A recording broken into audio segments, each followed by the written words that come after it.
John Calvin on Psalm 32, verses 1 and 2. Blessed is he whose transgression is forgiven, whose sin is covered. Blessed is the man unto whom the Lord imputeth not iniquity, and in whose spirit there is no guile. Blessed is he whose transgressions are forgiven, whose sins are covered. The remission of sins, which is here treated of, does not agree with satisfactions.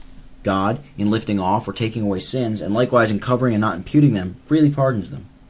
On this account, the papists, by thrusting in their satisfactions and works of supererogation, as they call them, bereave themselves of this blessedness.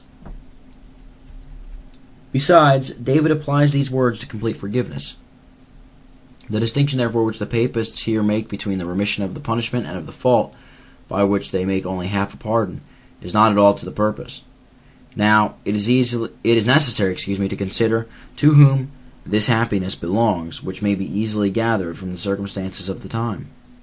When David was taught that he was blessed through the mercy of God alone, he was not an alien from the church of God. On the contrary, he had profited above many in the fear and service of God, and in holiness of life, and had exercised himself in all the duties of godliness.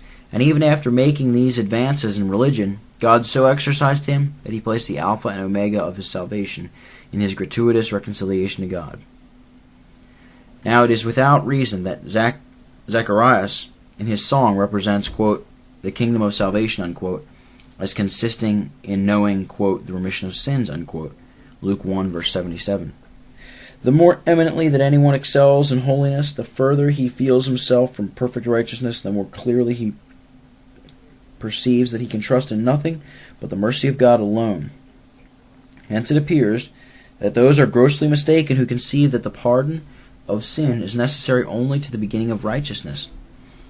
As believers are involved every day in many faults, it will profit them nothing that they have once entered the way of righteousness, unless the same grace which brought them into accompany them to the last step of their life. Does anyone object that they are elsewhere said to be blessed, quote, who fear the Lord, unquote, quote, who walk in his ways, unquote, and, quote, who are upright in heart, unquote, etc.? The answer is easy, namely, that the perfect fear of the Lord, the perfect observance of his law, and the perfect uprightness of heart, and nowhere to be found. All that the Scripture says anywhere concerning blessedness is founded upon the free favor of God, by which he reconciles us to himself.